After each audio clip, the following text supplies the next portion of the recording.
Bismillahirrahmanirrahim. Assalamualaikum warahmatullahi wabarakatuh. Innal hamdalillah nahmaduhu wa nasta'inuhu wa nastaghfiruhu wa natubu ilaih. Wa na'udzu billahi min shururi anfusina wa sayyiati a'malina. May yahdihillahu fala mudilla lahu wa may yudlil fala hadiya lahu. Wa asyhadu an la ilaha illallah wahdahu la syarika lahu. Wa asyhadu anna Muhammadan abduhu wa rasuluhu la nabiyya ba'dahu. Ya ayyuhalladzina amanu taqullaha haqqa tuqatih wa la tamutunna illa wa antum muslimun. Ya ayyuhan nasu taqu rabbakumul ladzi khalaqakum min nafsin wahidah wa khalaqa minha zawjaha wa batha minhuma rijalan katsiran wa nisaa'a. Wattaqullaha alladzi tasaaluna bihi wal arham innallaha kana 'alaikum raqiba. Ya ayyuhalladzina amanu taqullaha wa qulu qawlan sadida yuslih lakum a'malakum wa yaghfir lakum dhunubakum.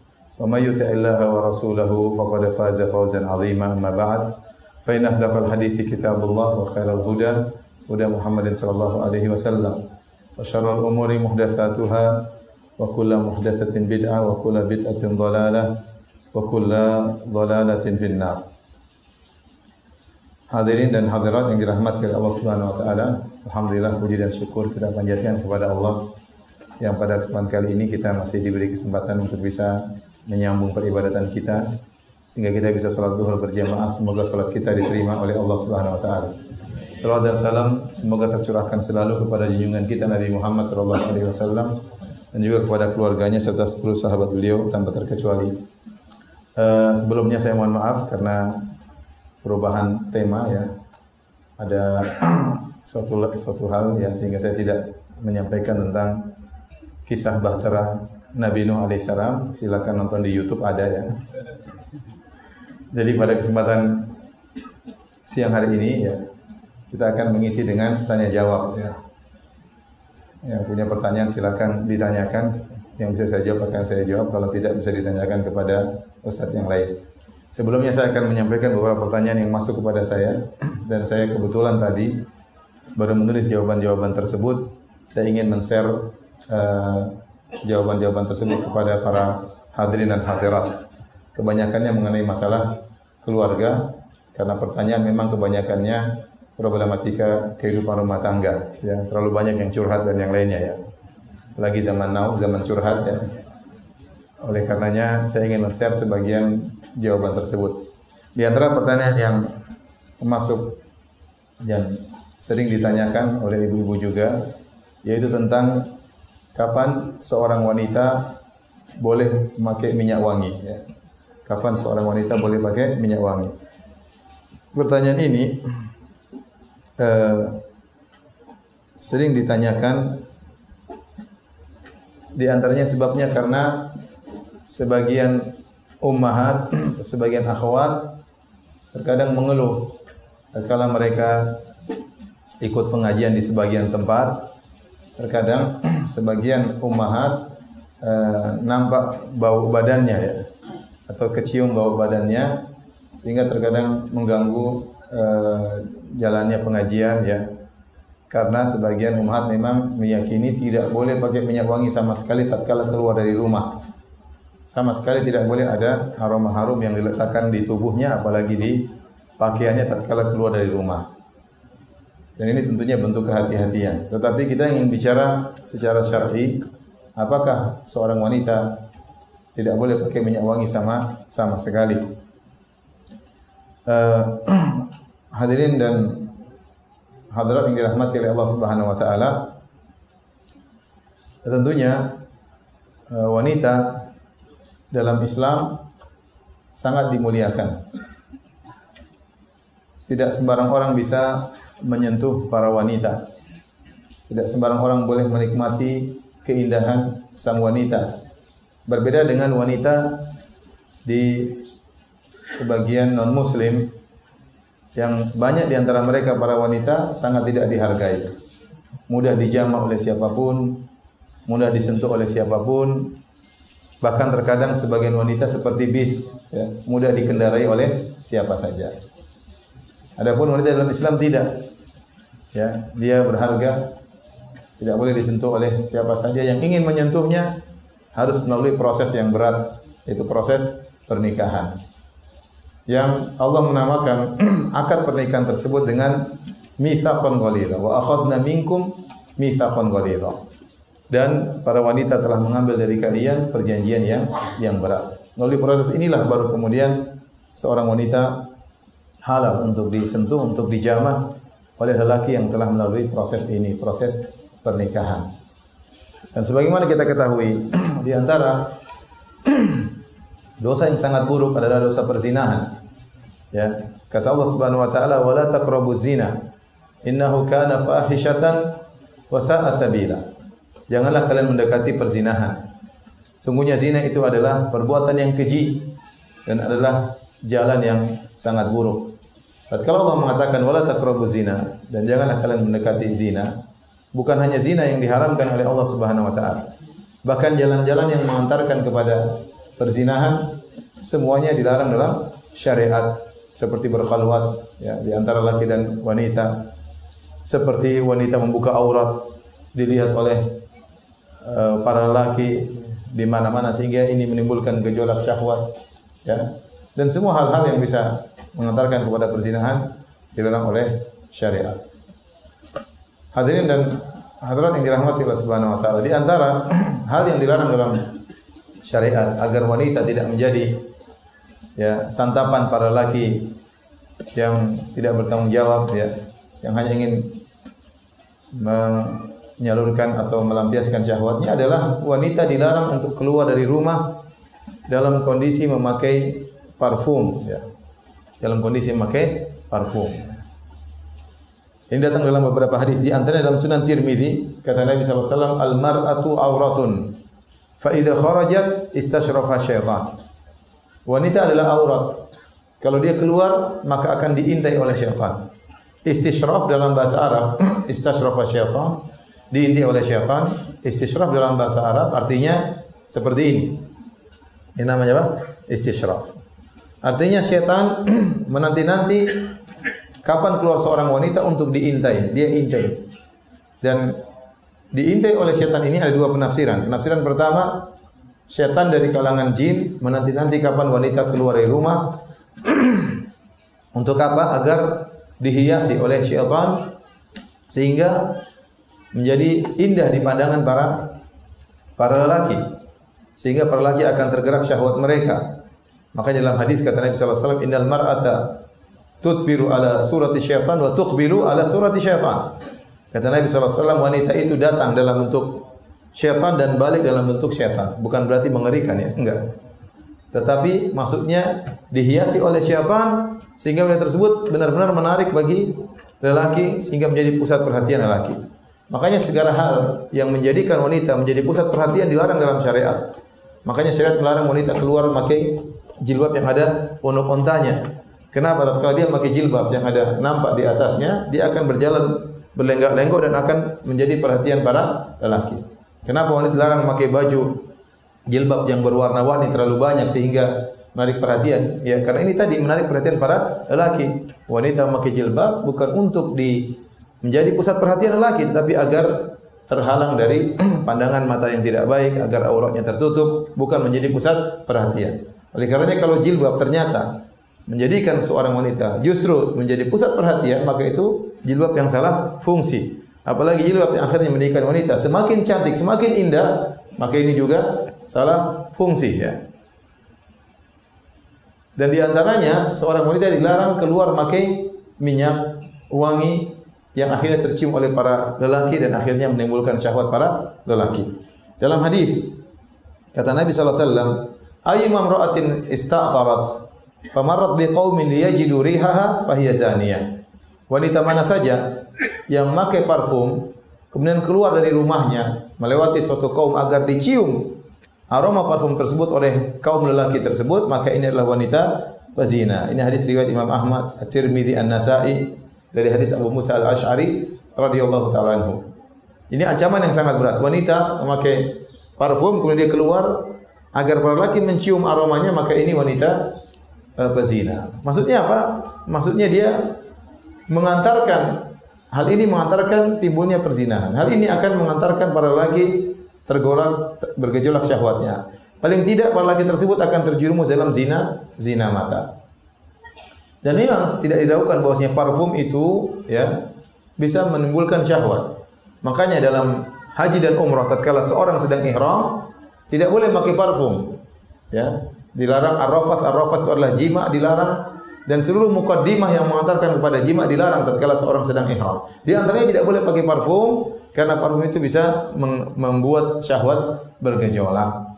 Nah, wanita dilarang untuk menggunakan parfum tatkala keluar dari rumahnya, terlebih lagi melewati para lelaki. Apalagi kalau kita lagi di lift, tahu ada perempuan masuk ternyata parfumnya ya benar-benar wangi ya. Ini benar-benar menggoda seorang lelaki ya. Maka hal ini dilarang. Bahkan seorang wanita yang pergi ke masjid juga dilarang untuk pakai parfum. Kalau ke masjid saja dilarang pakai parfum, bisa melewati lelaki, dicium oleh lelaki. Ya, apalagi dicium oleh imamnya bisa tergoda ya. Apalagi kalau pergi ke pasar, ke mall yang merupakan pusat kumpulnya para laki di sana, ya, yang terkadang laki-laki tersebut ya buruk ya atau jahat dan yang lainnya ya. Sana ada serigala para laki, ada buaya lelaki dan ada yang lainnya. Jadi intinya di sini menjelaskan wanita tidak boleh menggunakan parfum tatkala keluar rumah. Namun apakah larangan tersebut secara mutlak? Jawabannya, pertama, kondisi pertama wanita memakai minyak wangi dalam rumah. Tentunya ini sepakat tidak ada masalah. Apalagi wanita memakai minyak wangi untuk suaminya. Ini sangat dianjurkan.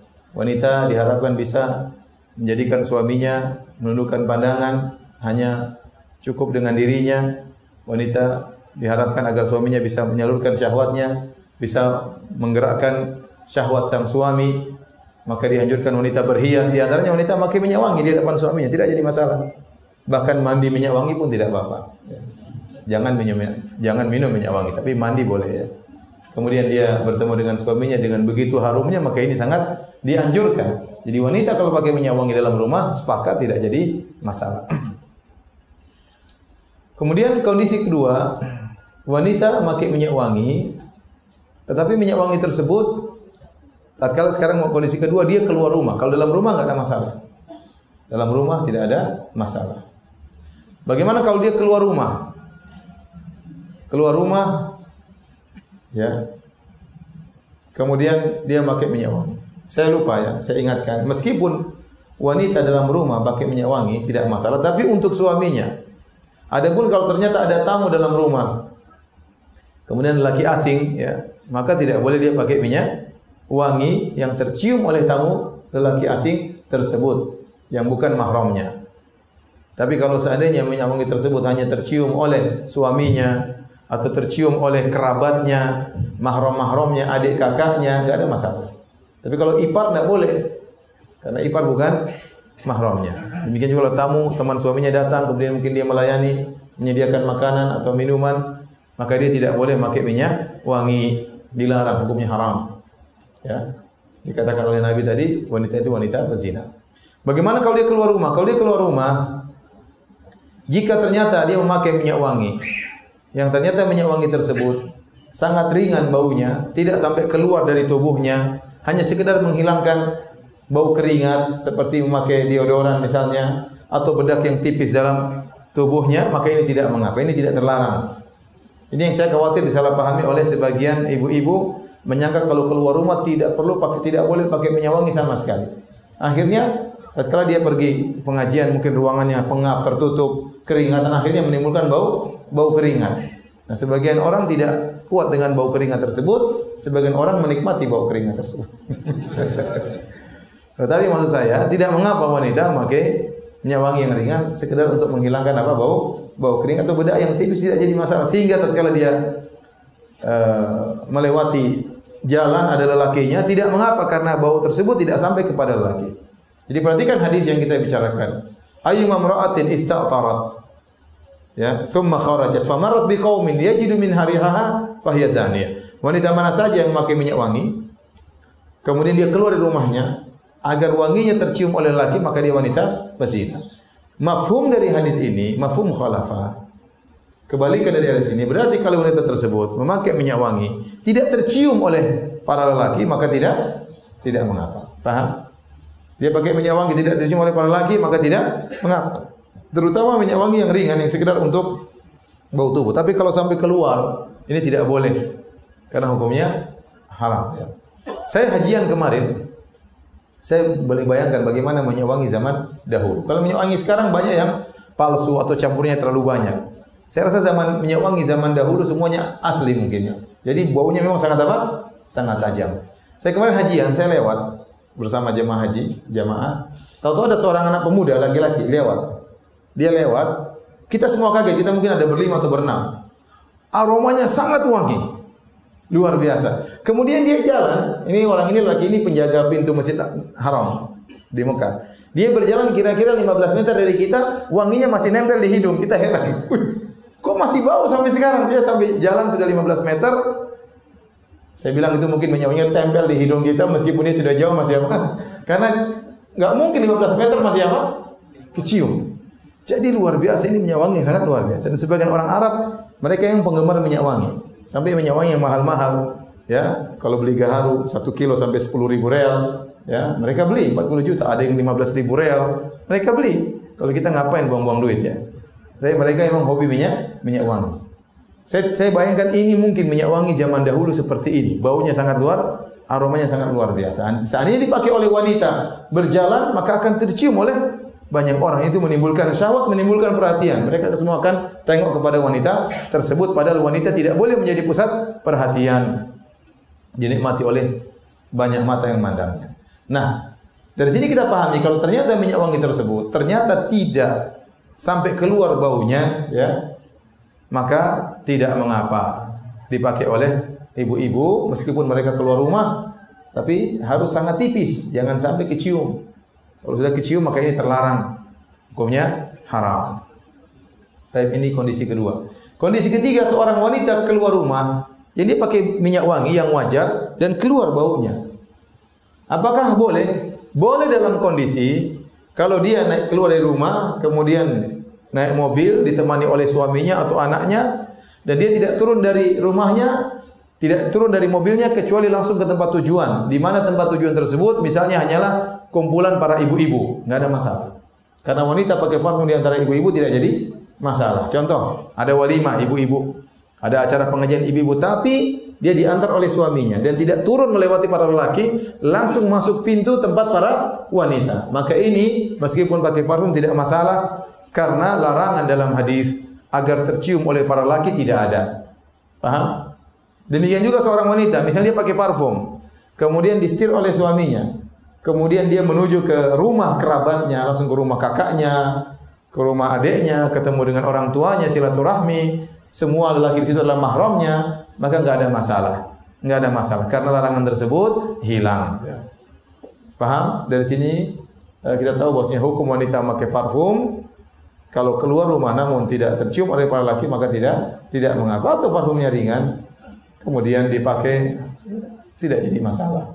Maka saya ingatkan kepada para akhwat, para ummahat untuk tetap menjaga kesegaran tubuh, ya, kemudian tidak mengapa pakai deodoran, terutama ketika bertemu dengan ibu-ibu yang lain, karena dikhawatirkan sebagian mereka terganggu dengan bau yang tidak enak tersebut, hanya sedikit yang menikmati.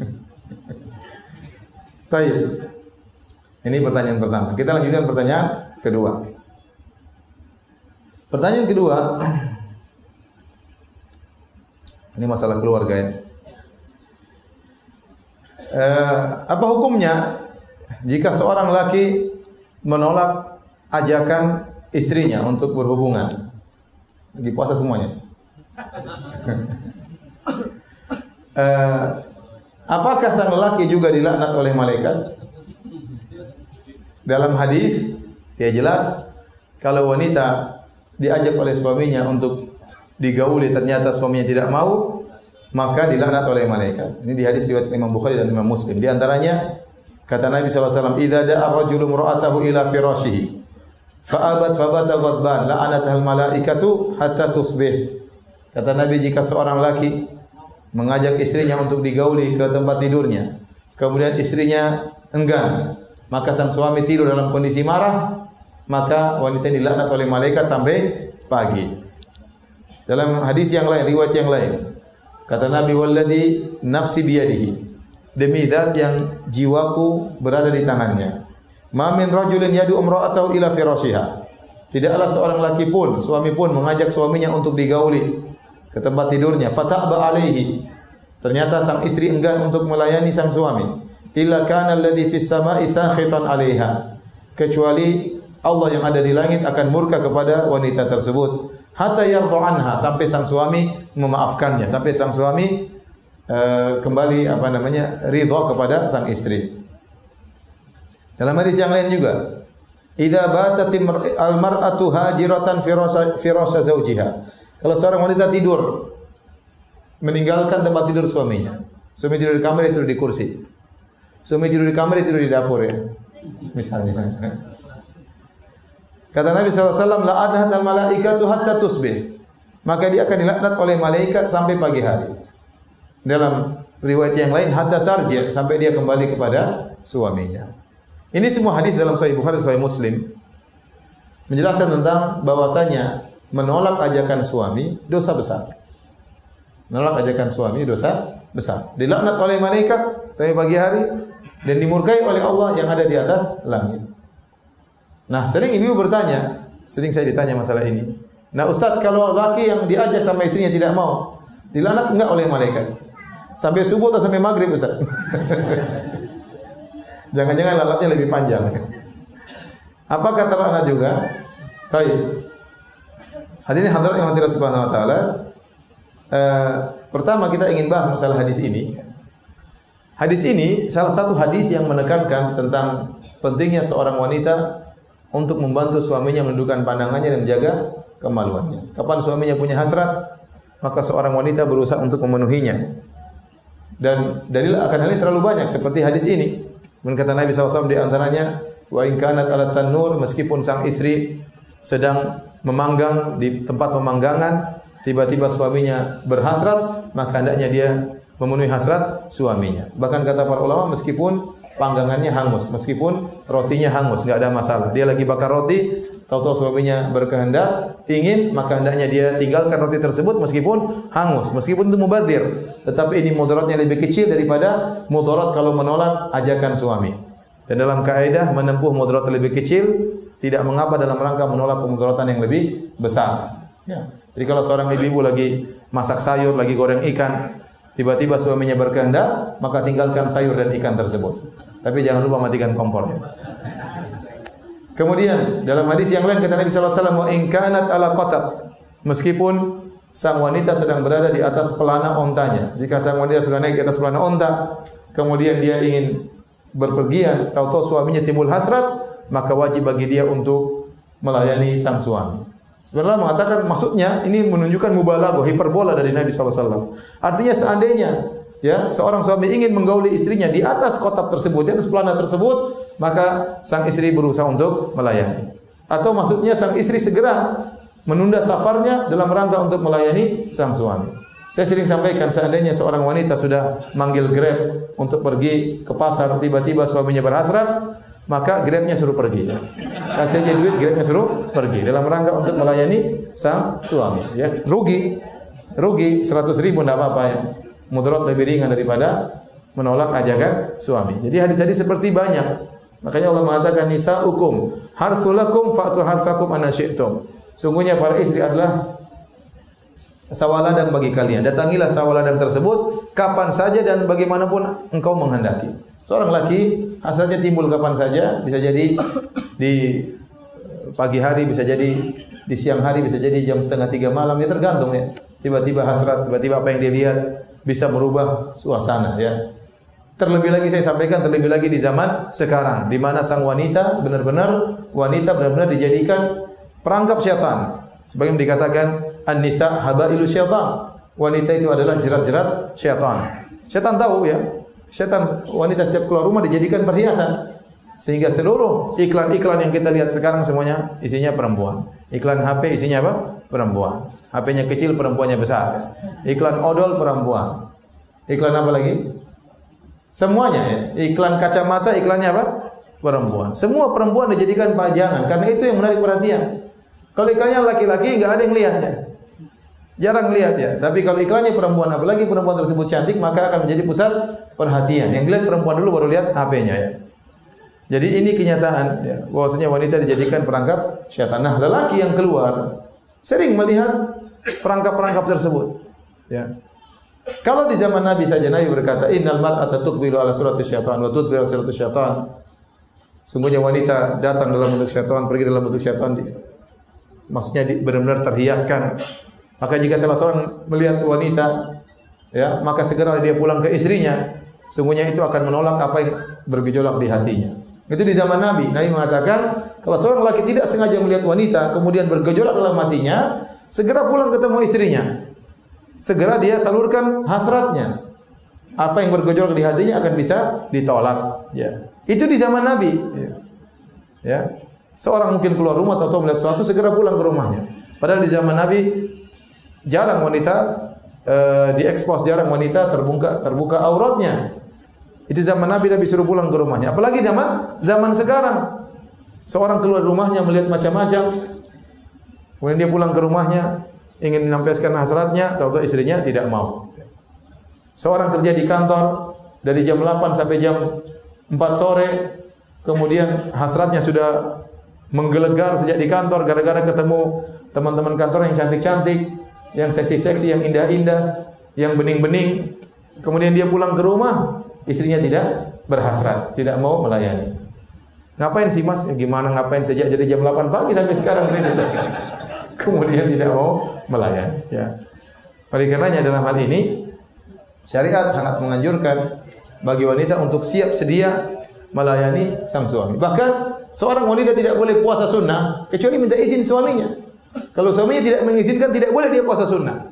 Berpuasa benar dapat pahala, tapi melayani suami juga dapat pahala. Seorang istri harus menyadari bahwasanya melayani suami itu dapat pahala. Karena di antara tujuan syariat dalam pernikahan adalah menundukkan pandangan suami dan menjaga kemaluan suami. Seorang wanita semakin sering melayani suaminya, suaminya akan semakin mencintainya dan semakin tidak berpikir macam-macam dan semakin tersalurkan hasratnya. Tetapi Ustaz, apakah wanita harus setiap saat melayani dalam kondisi apapun? Jawabannya tentu tidak. Para ulama menyebutkan ada kondisi-kondisi di mana sang wanita boleh tidak melayani suaminya. Di antaranya kalau sang wanita lagi sakit mau gimana? Mau melayani suaminya? Ya, tidak bisa. Dia akan semakin kesakitan atau penyakitnya tidak kunjung sembuh atau semakin tambah parah kalau harus melayani suaminya karena dia harus mandi junub dan yang lainnya. Maka jika sang wanita memiliki uzur syar'i untuk tidak melayani suaminya, tidak berdosa dan tidak dilaknat oleh malaikat. Ya. Kalau suaminya maksa-maksa, mungkin suaminya yang dilaknat malaikat. Tidak tahu diri, sudah istrinya lagi sakit masih apa? Maksa-maksa ya. Yang pertama, jadi wanita kalau punya uzur syar'i lagi sakit maka tidak wajib untuk memenuhi panggilan suaminya. Yang kedua, kalau wanita dalam kondisi haid, suaminya ingin menggaulinya dari kemaluannya maka tidak boleh. Tapi kata para ulama, kondisi haid seorang wanita bukan merupakan uzur syar'i untuk menolak ajakan suami karena suami berhak untuk menikmati wanita dari sisi yang lain, dari bagian tubuh yang lain. Saya ulangi ibu-ibu, kondisi wanita haid bukan adalah uzur syar'i untuk menolak ajakan suami selama suami tidak menggaulinya dari kemaluannya. Oleh karenanya Aisyah radhiyallahu anha meskipun haid dia tetap melayani Nabi sallallahu alaihi wasallam. Ya, fayamuruni fa'attaziru. Maka Rasulullah menyuruhku untuk memakai sarung, yaitu menutup bagian bawah agar tidak tercium bau yang tidak enak, dan Nabi tetap menggauli Aisyah radhiyallahu taala anha bukan pada bagian yang dilarang oleh Allah Subhanahu wa taala. Jadi saya ulangi, kondisi haid wanita bukan berarti dia tidak melayani suaminya. Kata orang banyak jalan menuju Roma. Kemudian di antara kondisi syar'i wanita boleh menolak kondisi ajakan suaminya jika ternyata wanita dalam kondisi stres, lagi penuh tekanan, tidak konsen sama sekali, dalam kondisi sumpah, dalam kondisi ini seperti ini suami hendaknya mengerti. Ini saja lagi stres, ada masalah besar, dia tidak bisa konsentrasi untuk melayani suaminya, maka kata para ulama tidak wajib bagi istri untuk melayani suaminya karena kondisi jarang seperti ini. Kadang wanita dalam kondisi stres, lagi sumpah, tidak bisa konsentrasi, maka tidak mengapa tidak melayani suaminya. Demikian juga di antara kondisi wanita tidak wajib melayani suaminya, tidak dilaknat oleh malaikat kalau ternyata suaminya tidak memenuhi kewajibannya. Suaminya ternyata tidak memberi infak kepada istrinya. Dan ini dijelaskan oleh para ulama dalam buku-buku fikih. Ibnu Qudamah menyampaikan, kemudian Asy-Syirazi dalam Al-Majmu', dalam Al-Muhadzab, Nawawi juga dalam Al-Majmu' Al-Muhadzab, ya, dan buku-buku fikih menjelaskan bahwasanya jika seorang suami tidak menunaikan kewajibannya, tidak menginfak istrinya, ya, tidak memenuhi kewajibannya, maka istri berhak untuk tidak melayani suaminya. Istri tidak berhak melayani suaminya. Kemudian di antara kondisi di mana istri tidak wajib untuk melayani suaminya, jika ternyata suaminya terjerumus dalam dosa-dosa besar. Suaminya ternyata minum khamar, suami ternyata berzina, suami ternyata tidak sholat fardu, ya. Maka ini boleh bagi sang wanita untuk tidak melayani suaminya. Dalilnya pada ini pendapat Syekhul Islam Ibnu Taimiyah rahimahullah taala. Dalilnya tentang kisah Ka'ab bin Malik dan dua sahabatnya yang tidak ikut serta dalam perang Tabuk. Jadi waktu terjadi perang Tabuk mereka tidak ikut serta dalam perang Tabuk. Sehingga akhirnya Nabi menghajar, memboikot orang tiga sahabat ini. Bahkan di antaranya Nabi menyuruh istri-istri mereka untuk pergi, untuk meninggalkan suami-suami mereka. Sudah disuruh pulang ke rumah orang tua masing-masing agar menjauhi suami-suami mereka. Makanya dijadikan dalil oleh Syekh Islam Taimiyah rahimahullah taala dalam Majmu' Fatawa, kalau ada seorang wanita ternyata suaminya minum khamar, kemudian main judi, kemudian berzina atau yang lainnya dosa-dosa besar, dia boleh tidak melayani suaminya meskipun dia dapat nafkah dari suaminya. Supaya apa? Supaya suaminya jerah.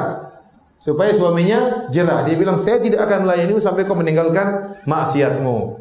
Dan ini kembali kepada maslahat dan mudarat.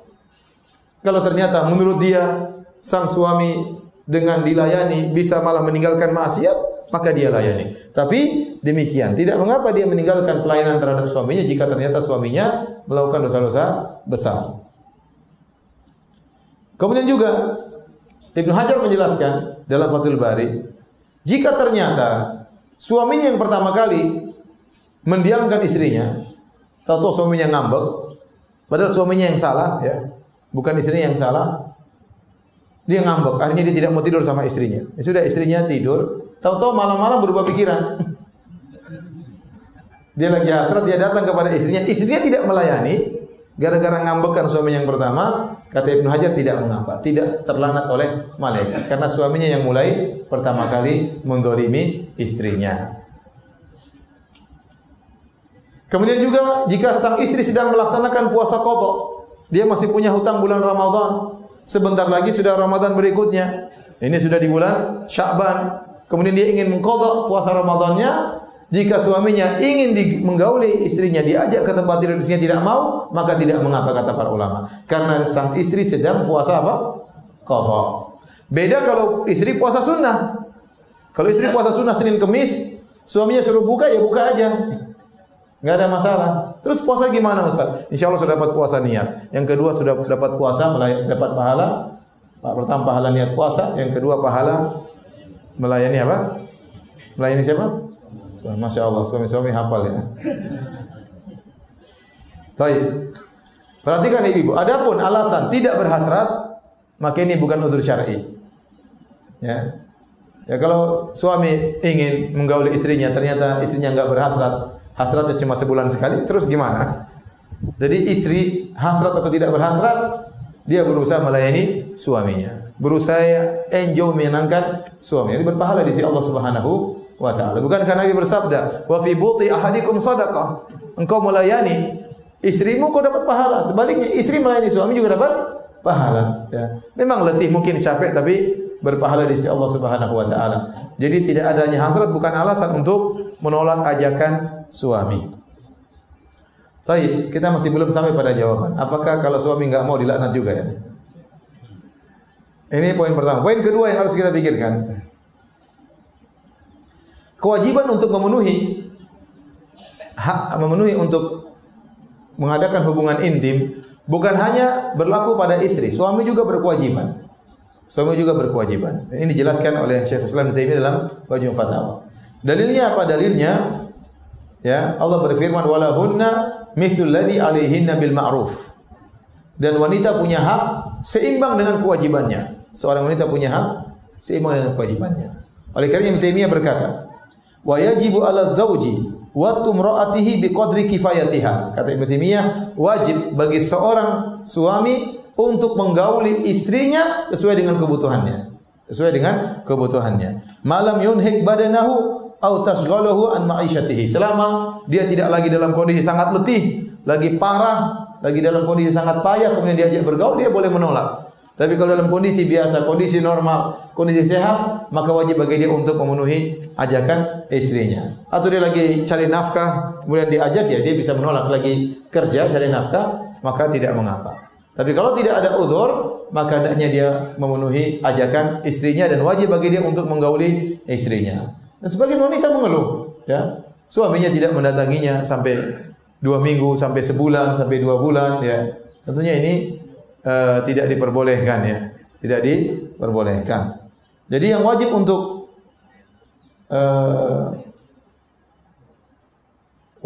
memenuhi hasrat pasangan bukan cuma istri, bahkan lelaki juga wajib.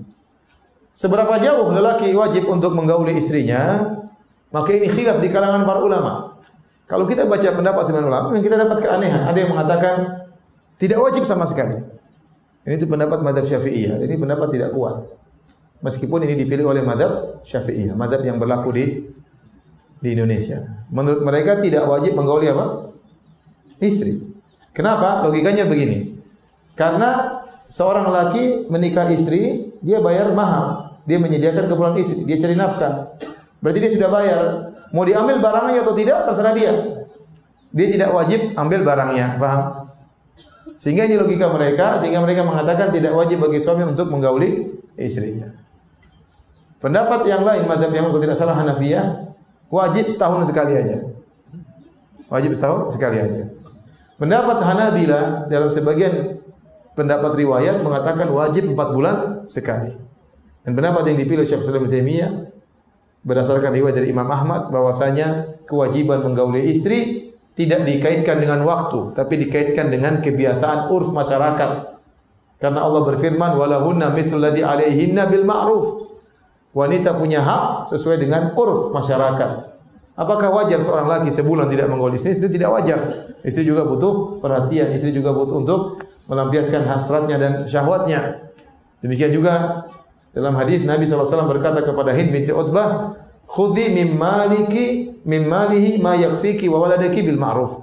Ambillah harta dari Abu Sufyan yang cukup untukmu secara ma'ruf, secara urf. Jadi masalah nafkah dan masalah jima, masalah berhubungan ini kembali kepada urf.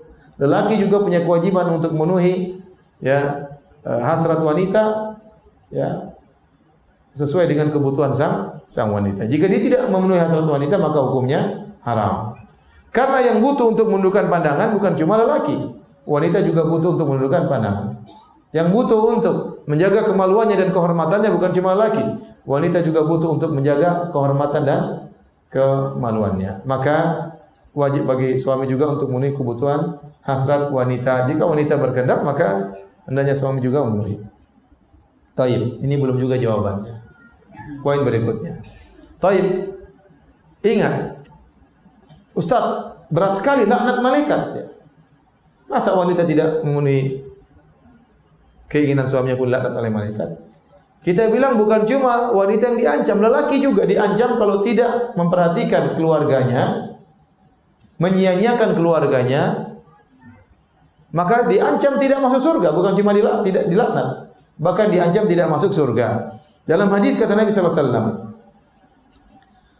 "Ma min 'abdin istar'ahu Allahu ra'iyatan falam yuhitha bin nasihatin illa lam yajid ra'ihatal jannah."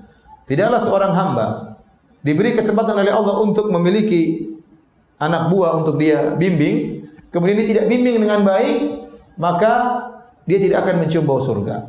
Hadis ini umum mencakup pemimpin, pemimpin kantor, pemimpin pejabat, pemimpin negara, pemimpin kabupaten, pemimpin provinsi, termasuk pemimpin dalam rumah. Bahkan dalam hadis yang lebih khusus kata Nabi SAW, Inna Allah sa'ilun kullu ra'in amma star'ahu. Sungguhnya Allah akan meminta pertanggungjawaban kepada setiap pemimpin yang memimpin anak buahnya. Ahafidha dzalika am dhayya? Apakah dia menjaga, memperhatikan anak buahnya atau dia sia-siakan? Hatta yus'ala ar-rajulu ala ahli baitihi. Bahkan seorang suami akan diminta pertanggungjawaban tentang istri dan anaknya. Kalau dia tidak memenuhi tanggung jawab tersebut, dia tidak akan mencium bau surga. Bahkan dalam riwayat, illa haramallahu alaihi jannah, Allah akan haramkan surga baginya. Berarti yang diancam dengan ancaman bukan cuma wanita. Kalau wanita tidak melayani suami, dilaknat malaikat. Suami yang tidak mengurus istrinya diancam dengan neraka. Lebih parah mana? Laknat atau masuk neraka? Dia masuk neraka. Jadi wanita jangan terlalu protes, jangan terlalu baper. Bukan cuma ibu-ibu aja yang diancam. Laki-laki juga diancam kalau tidak memperhatikan keluarganya. Kemudian para hadirin dan hadirat yang Allah Subhanahu wa taala. Kenapa kok hadis berkaitan dengan wanita? Kalau tidak memenuhi hasrat lelaki, maka laknat malaikat. Kenapa lelaki tidak disebutkan? Karena lelaki kebanyakannya lebih sering berhasrat daripada wanita. Ini secara normal ya. Lelaki yang lebih banyak berhasrat daripada wanita. Ya. Dan kebanyakan lelaki kalau diajak biasanya langsung mau, ya. Karena lelaki mudah berhasrat. Dia melihat sesuatu dia bisa mudah berhasrat. Wanita tidak. Wanita tidak cepat timbul hasratnya. Lelaki gara-gara melihat sesuatu mudah sekali timbul hasratnya. Lelaki yang sering meminta kepada wanita. Sehingga kemungkinan adanya penolakan bukan dari lelaki. Kemungkinan seringnya kebanyakan penolakan dari apa? Pihak wanita. Maka datang syariat mengingatkan hal ini. Bukan berarti laki boleh menolak, tidak. Dua-duanya dilarang menolak. Tetapi kenapa datang dalam perintah wanita? Karena kebanyakan yang menolak adalah wanita. Ya. Kemudian ini mirip dengan seperti masalah berbakti kepada orang tua. Kita tahu anak wajib berbakti kepada orang tua dan orang tua wajib untuk memelihara anak-anak.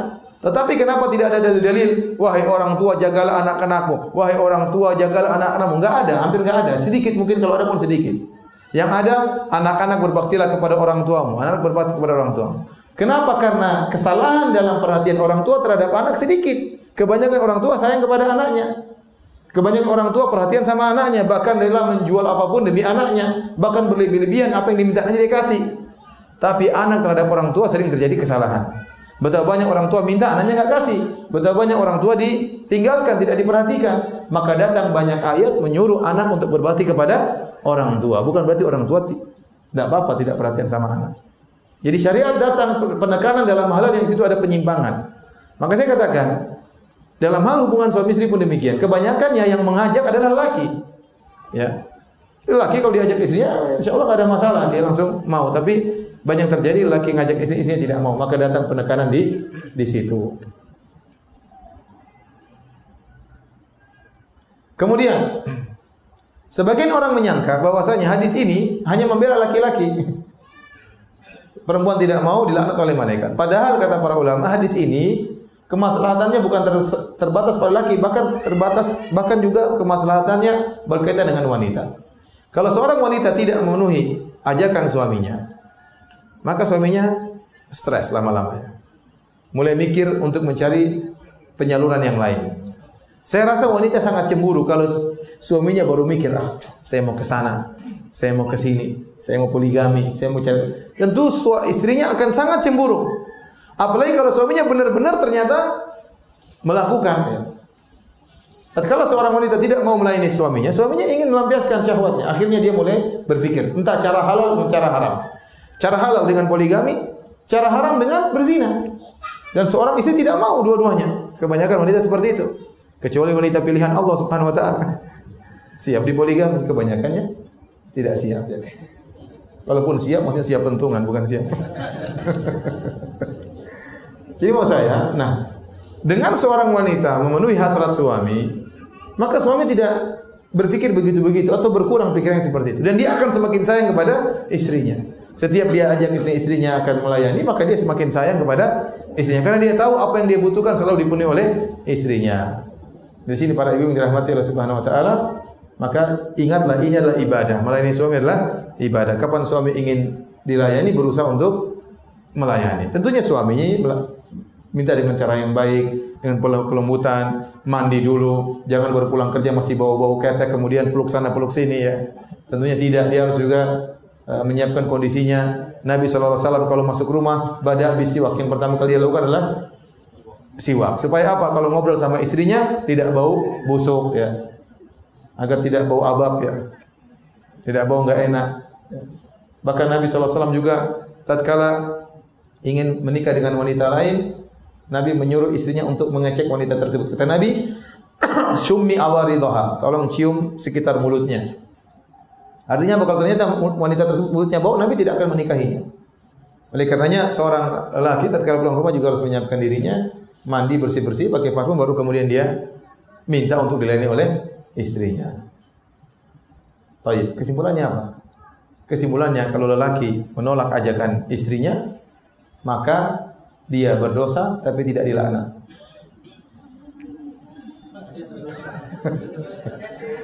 Kenapa? Karena tidak ada dalilnya. Karena tidak ada dalilnya. Dan susah kita mengkiaskan antara wanita dengan lelaki karena banyak hal yang saya sebutkan perbedaannya. Jadi antaranya lelaki yang mencari nafkah, lelaki yang mengeluarkan uang untuk melayani istri dari sisi ekonomi. Maka kita katakan wanita lelaki yang menolak ajakan istrinya dia berdosa, tetapi tidak dikatakan dia dilaknat oleh malaikat. Kita katakan dosanya diserahkan kepada Allah Subhanahu wa taala. Ibu bisa terima? Sudah panjang lebar saya bela ibu-ibu ini. Kesimpulannya harus diterima juga. Paham ya? Karena ada yang protes hadis ini. Ada. Zaman dulu saya masih kuliah di UGM, saya dengar ada yang protes hadis ini. Orang terkenal di tanah air. Dia bilang, wanita ya, ngapain malaikat ikut campur urusan rumah tangga? Pakai laknat-laknat segala. Kita bilang tidaklah syariat mendatangkan ini kecuali ada maslahat yang besar. Dan hadis ini perlu kita perhatikan terutama di zaman sekarang ini. Zaman di mana ya, zaman di mana syahwat ya wanita diumbar di sana sini. Kita melihat hal yang sangat banyak yang diharamkan oleh Allah Subhanahu wa taala. Syahwat bisa bergejolak kapan saja. Taib, ini pertanyaan yang kedua.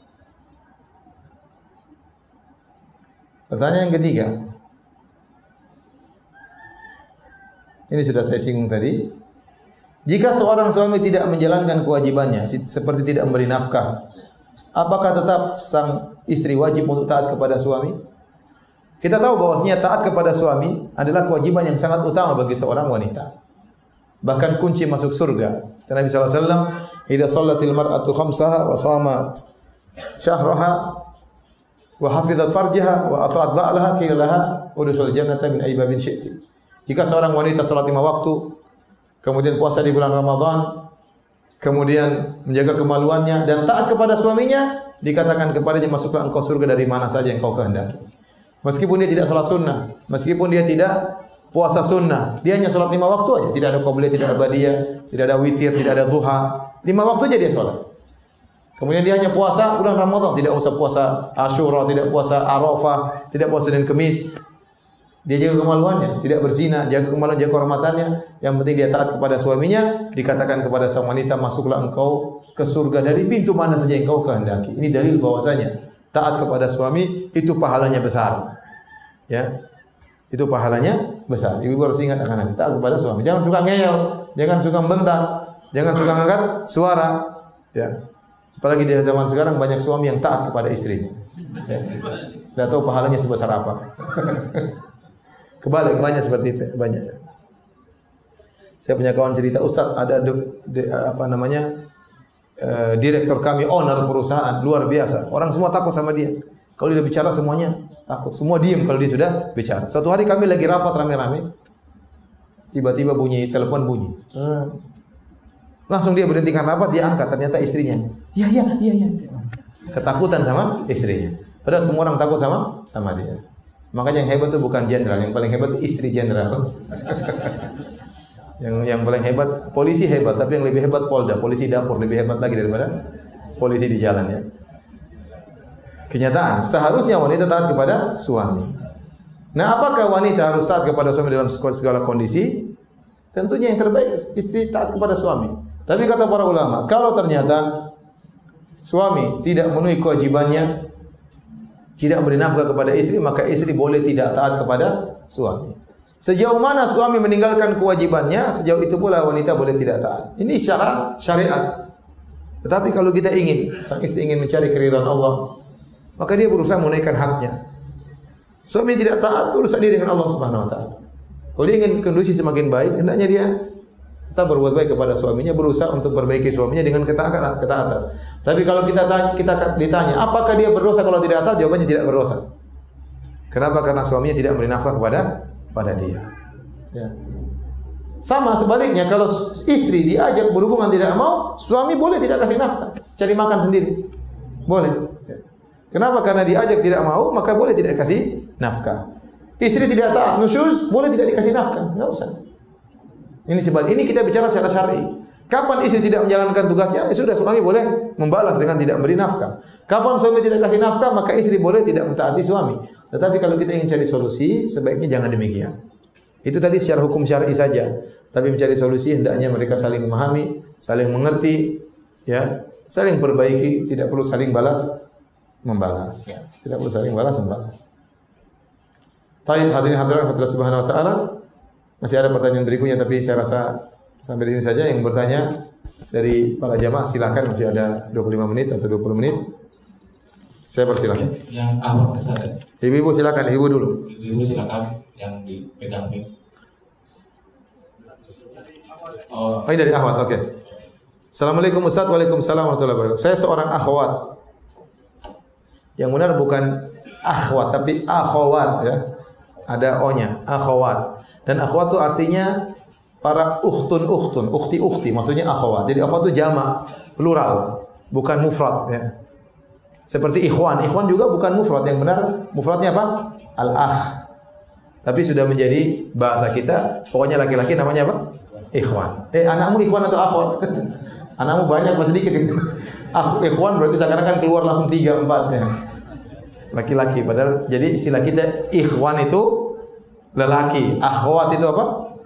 Perempuan. Padahal kalau dalam bahasa Arab akhwat itu kumpulan daripada ukhti.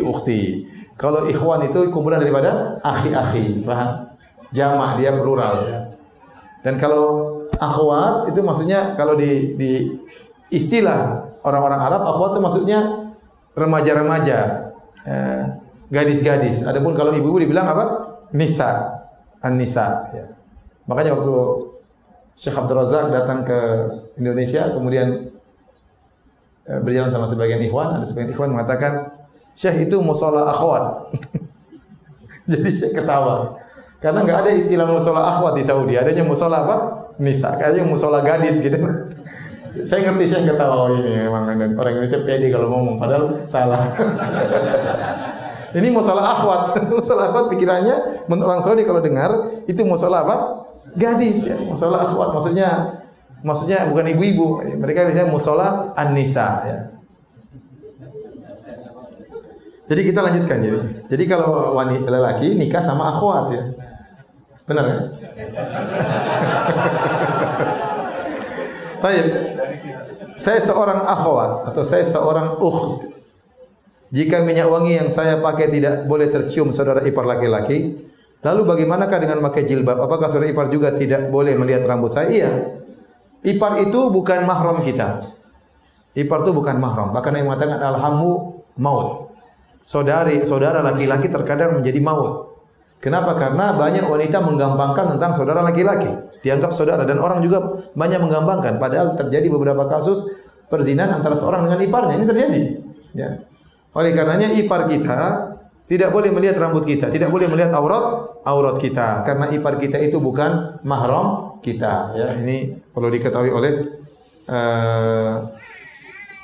para akhwat.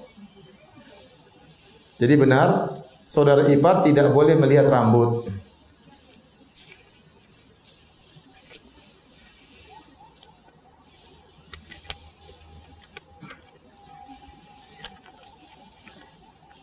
Saya pernah diberi hadiah sepasang sepatu bermerek. Kemudian saya melihat sepatu yang sama di sebuah mall. Saya melihat bahwa sepatu saya ternyata terbuat dari kulit babi. Apa hukumnya juga haram bagi umat muslim untuk memakai barang terbuat dari kulit babi? Apakah dosanya seperti memakan daging babi? Mohon pencerahannya Ustaz. Tidak. Kalau memakai kulit babi hukumnya tidak sama dengan makan daging apa? Babi. Ya. Jadi babi ini haram kulitnya, badannya, ya. Haram, ya. Dan dia najis, ya. Dia adalah hukumnya apa? Najis. Aulah khinzirin fa innahu rijsun. Kata Allah, atau daging babi karena itu adalah najis. Jadi dia secara seluruh tubuhnya adalah najis. Nah, ada sesuatu yang najis karena ada sebab. Jika sebabnya dihilangkan, maka jadi tidak najis. Contoh, saya ulangi, ada sesuatu yang asalnya tidak najis, namun menjadi najis karena ada suatu sebab. Kalau sebabnya hilang, jadi tidak najis kembali. Contoh, sapi, ya, atau bangkai sapi itu hukumnya najis. Bangkai sapi, bangkai kambing, bangkai ayam itu semuanya hukumnya najis. Ya. Kenapa? Di antara sebabnya kata para ulama karena darahnya terhalangi sehingga dia mati dalam kondisi darah masih ada dalam tubuhnya. Dan di antara yang najis adalah audama masfuhan atau darah yang mengalir. Nggak boleh kita kemudian ngumpulin darah kemudian kita rebus, kita goreng. Ini sering jadi makanan saya dulu waktu masih kecil pernah makan ini. Dan saya ingat rasanya enak, ya. Apa namanya itu? Apa? Didi. Dendeng. Apa namanya? Marus, itu bahasa Betawi kali. Bahasa Jawa apa? Saya lupa makan. Jedeh, iya, jedeh itu. Jadi saya pernah makan karena orang nggak tahu hukumnya apa. Itu dama masfuhan, darah yang mengalir. Dan dia hukumnya bangkai, najis. Meskipun sudah digoreng, kita pegang najis, harus cuci tangan. Hukumnya najis. Sehingga kenapa najis? Ya itu Allah yang kasih najis, mau diapain? Allah bilang najis, nanti mau apa? Nah, kalau darah tersebut terperangkap dalam tubuh hewan, dia meninggal tidak disembelih, jadi bangkai. Maka bangkai tersebut menjadi apa? Najis. Nah, kata para ulama, kata Nabi SAW, kecuali kalau disamak. Jadi asalnya sapi itu tidak najis, artinya sapi tidak najis.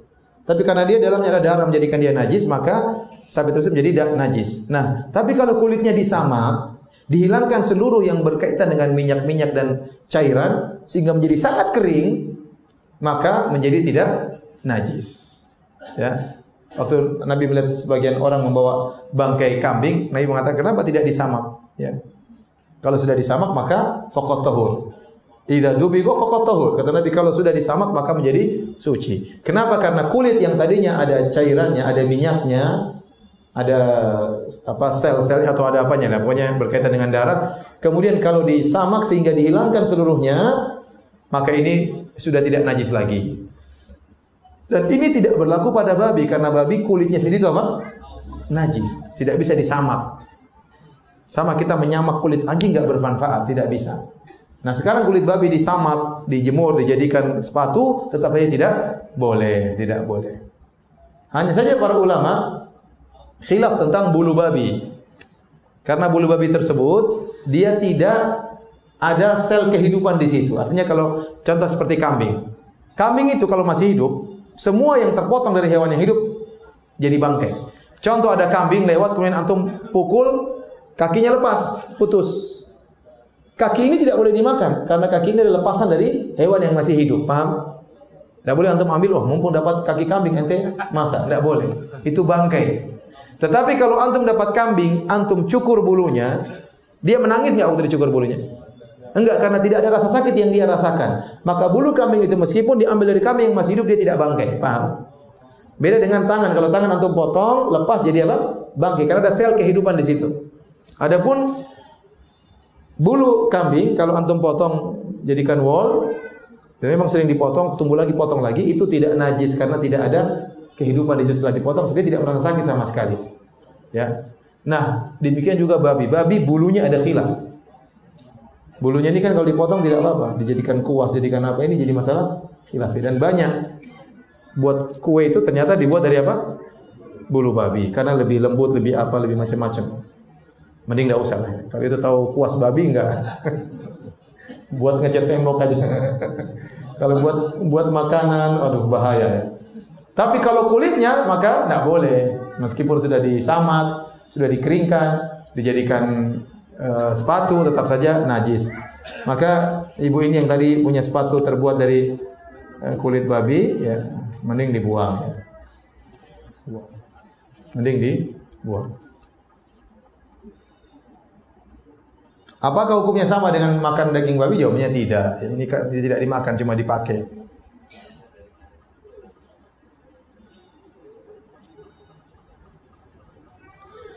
Ustaz, kewajiban kita hanya untuk menjaga diri dan keluarga kita dari api neraka. Bagaimana dengan orang sekeliling kita yang berbuat syirik, bid'ah dan maksiat jika kita belum sanggup untuk mendakwinya secara langsung?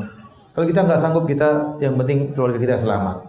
Ada yang menurut kita bisa kita nasihati, jangan kita diamkan. Kasihan saudara-saudara kita yang terjerumus dalam kesyirikan, dalam kebid'ahan, kemaksiatan. Menurut kita kalau tidak, menurut kita dia tidak bakalan terima, ya sudah, tidak usah. Ya, mungkin kita belum punya ilmu untuk menyampaikan.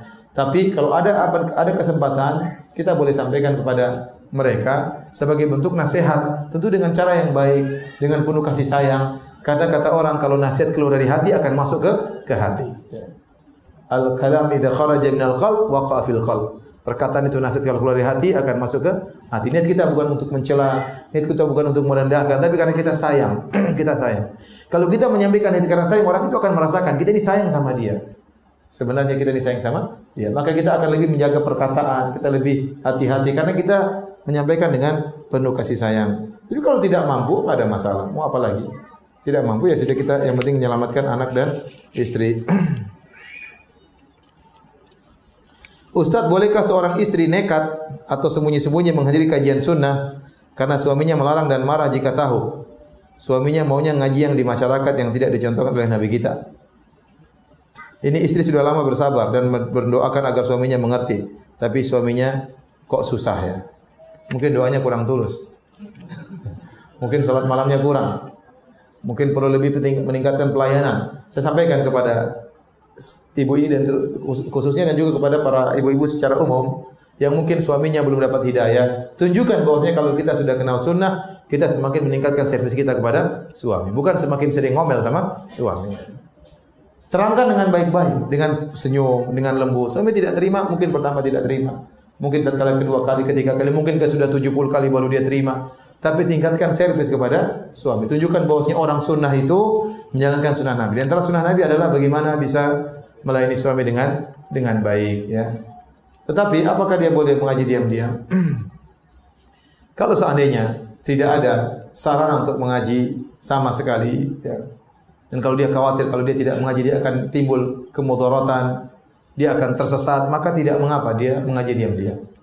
Tapi kalau ternyata dia meskipun di rumah dia bisa mengaji dan dia bisa menjaga imannya, tidak harus bertemu dengan temannya, maka sebaiknya dia mengaji di rumah saja. Ini kembali kepada diri. Saya ulangi, kalau ternyata dia takut, kalau dia tidak bertemu dengan kawan-kawan, tidak bertemu dengan komunitas, akhirnya dia menyimpang, akhirnya terjerumus dalam kemaksiatan, maka dia tidak mengapa. Diam-diam keluar, kemudian mengikuti pengajian. Tapi kalau ternyata dia bisa menjaga dirinya meskipun di rumah, maka sebaiknya dia tidak usah keluar, di rumah saja. Tunjukkan kepada suami saya taat sambil terus menasihati suami. Wallahu alam bisawab.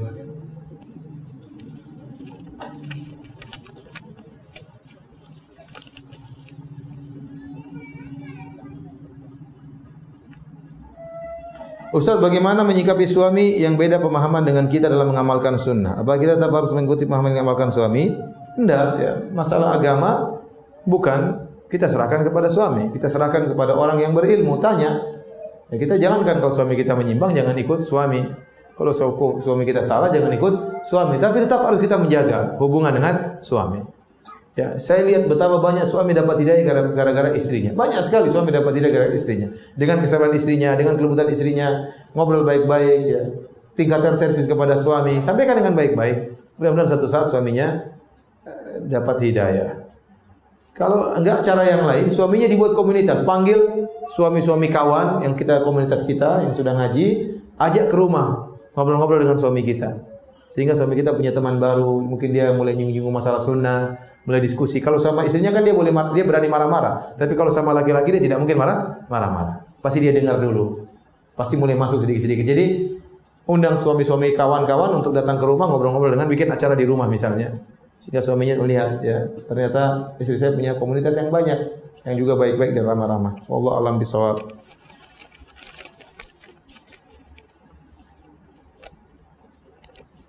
Ustaz, bolehkah istri mengingatkan suami dengan mengirim artikel Islami atau kajian Ustaz dengan harapan suami bisa berubah menjadi lebih baik agar bisa berkumpul bukan hanya di dunia terlebih juga di surga? Betapa sulit sekali seorang suami menerima nasihat istri walaupun itu baik. Kalau kita langsung kirim, seakan-akan ini nembak saya nih istri kayaknya.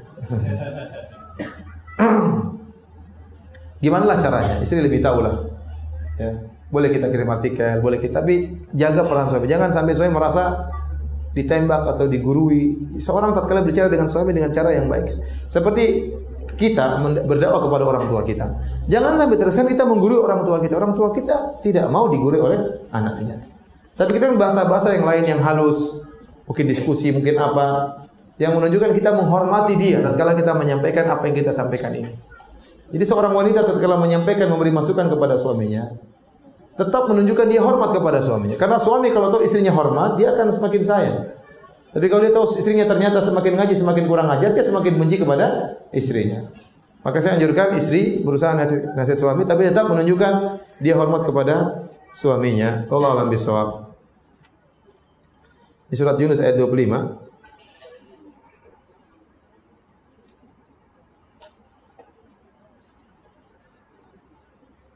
Mohon maaf ini istri WA jadi kita termasuk istri jenderal. Termasuk jenderal yang takut pada istrinya. Saya harus jawab ya. Bentar.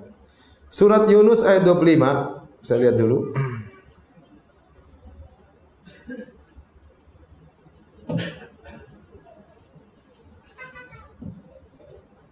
Kalau ada yang mau tanya langsung silakan ya. Silakan yang mau bertanya langsung tunjuk tangan, langsung ngomong mungkin juga. Wallahu yad'u ila daris salam wa yahdi may yasha' ila siratal mustaqim. Allah menyeru manusia kepada surga dan memberi petunjuk kepada siapa dia kehendaki menuju jalan yang lurus. Dan benar, hidayah di tangan Allah Subhanahu wa taala. Ya. Yahdi may yasha' wa yudhillu may yasha'. Allah memberi hidayah kepada yang Allah kehendaki dan Allah menyesatkan siapa yang Allah kehendaki. Iblis Allah takdirkan sesat, ya. Sebagaimana Allah mentakdirkan Firaun apa? Sesat, dan Allah tahu orang ini berhak atau iblis berhak ditakdirkan untuk sesat. Ya. Adapun kita bertanya, kenapa iblis ditakdirkan jadi iblis? Ini rahasia Allah, otak kita enggak sampai. Ya. Kenapa iblis tidak masuk Islam aja, Ustaz? Kalau iblis masuk Islam selesai ceritanya, enggak ada ceritanya. Enggak ada surga, enggak ada neraka, enggak ada dai, enggak ada maksiat. Iblisnya saja sudah masuk Islam. Iblisnya sudah jadi baik. Iblisnya saja masuk surga. Ini rahasia Allah. Otak kita enggak sampai. Allah mengatakan wa ma utitu minal ilmi wa ma utitu minal ilmi illa qalila. Kalian tidak diberikan ilmu kecuali sedikit. Jadi ada hal-hal yang di luar nalar kita. Saya sampaikan kemarin ya, anak saya kemarin mau sunat. Saya tanya sama dokternya, teman saya, anak saya masih mau 4 tahun. Saya bilang, "Dok, bagaimana supaya anak ini tenang?" Kata dokternya, "Ustaz jelaskan sama anak Ustaz bahwasanya sunat itu adalah sunnah Nabi." Gimana anak 4 tahun mau dijelaskan ini sunnah Nabi, bagus, suci. Anak-anak mana ngerti. Saya bilang, dok, gak bisa begitu. Mending saya bawa boneka dinosaurus. Nah, kalau sunat dapat ini, dia lebih ngerti. Jadi ada orang tidak mampu untuk kita kasih tahu. Ya. Kita suruh anak kecil sekolah, dia ngapain di sekolah, dia nggak bisa paham. Kira-kira demikian. Ada hal-hal yang di luar nalar kita. Ilmu kita ini sangat cetek, sangat sedikit dibandingkan ilmu Allah yang begitu sangat luar biasa. Yang Allah tidak jelaskan kepada kita. Kenapa Allah takdirkan iblis menjadi apa? Menjadi iblis. Kenapa Allah takdirkan Firaun menjadi Firaun? Sudah ini di luar kemampuan kita. Enggak usah pikirkan itu, otak kita tidak bakalan mampu. Ya. Otak kita tidak bakalan mampu. Ya. Sudah enggak usah pikir kita itu was-was setan. Yang penting Allah bikin sunatullah. Barang siapa yang berusaha akan mendapat hasilnya. Barang siapa mencari kebenaran, Allah akan tunjukkan. Barang siapa yang berpaling, akan dipalingkan menuju neraka jahanam. Anda ingin masuk surga, sudah jelas jalan-jalannya, tinggal lakukan. Anda tahu melakukan maksiat, Anda tahu konsekuensinya. Kalau saya maksiat, konsekuensinya neraka, Anda tahu. Dan Anda tidak terpaksa. Sebagaimana kita sudah ditakdirkan bahwasanya kita ini umurnya sekian-sekian, dan kita tahu kalau kita beri di tengah jalan ya ketabrak mobil. Ya. Jangan bilang saya beri tengah jalan, kalau belum ajal saya tidak mati. Gimana? Itu namanya badut seperti itu. Anda tahu rezeki Anda sudah ditakdirkan, tapi Anda tahu kalau Anda diam di rumah saja Anda tidak bakalan makan. Anda tahu bahwasanya Anda kenyang atau lapar sudah ditakdirkan. Tapi kalau ada makanan terus Anda bilang, kalau saya takdirkan kenyang saya enggak usah makan, saya bakalan kenyang. Ya enggak bisa, itu menyalahi sunnatullah.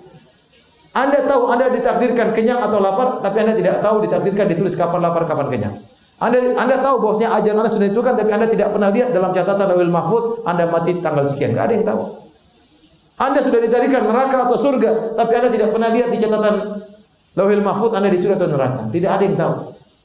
Yang Anda tahu, yang beramal soleh masuk surga, bermaksiat masuk neraka. Itulah aturan yang sudah Allah jelaskan. Tinggal jalankan aturan tersebut. Siapa yang Allah kehendaki dapat petunjuk, Allah kasih petunjuk. Siapa yang Allah kehendaki sesat, akan tersesat. Tapi siapa-siapa itu, Anda tidak tahu. Anda tidak tahu termasuk yang mana. Maka husnuzan kepada Allah. Kalau Anda beramal soleh akan diberi petunjuk oleh Allah Subhanahu wa Ta'ala. Baik, 5 menit lagi. Ya. Pertanyaan terkait sholat. Ya.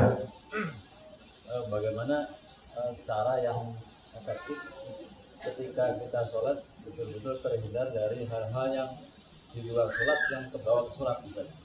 Bagaimana cara efektif agar waktu kita sholat hal-hal di luar sholat enggak kebawa ke sholat? Ya. Nah, itu repotnya di situ.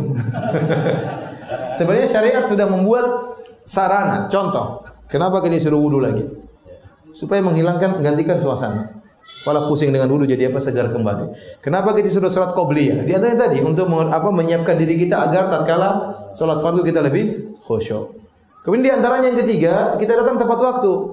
Jangan kita lagi kerja, lagi rapat. Sudah azan belum? Sudah, sebentar. Komatnya lama. Gimana?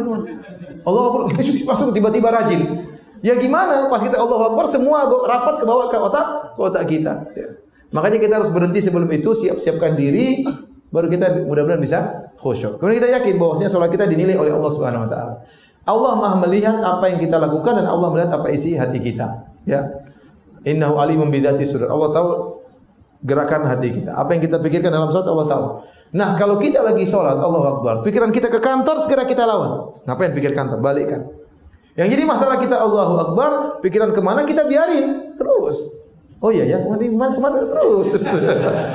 Nah ini repot. Kita tahu kita sedang tidak khusyuk, tapi kita biarin saja, itu sering terjadi.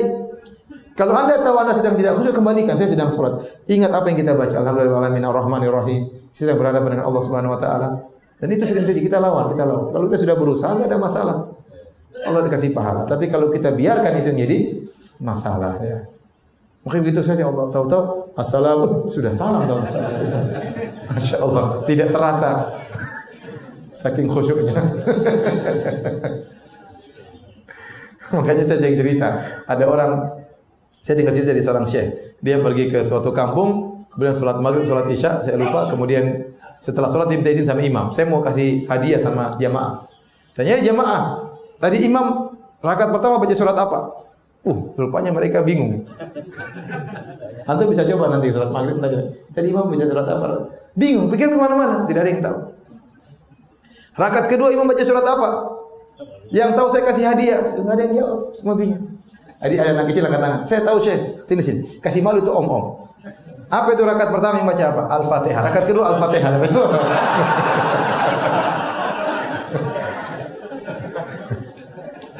Baik, demikian saja kajian kita. Saya mohon maaf atas perubahan judul. Mudah-mudahan apa yang disampaikan tadi bermanfaat dan semoga yang berpuasa diterima puasanya di sisi Allah Subhanahu wa Ta'ala. Subhanakallah bihamdika asyhadu an la ilaha illa anta astaghfiruka wa atubu ilaik. Assalamualaikum warahmatullahi wabarakatuh. Waalaikumsalam warahmatullahi wabarakatuh.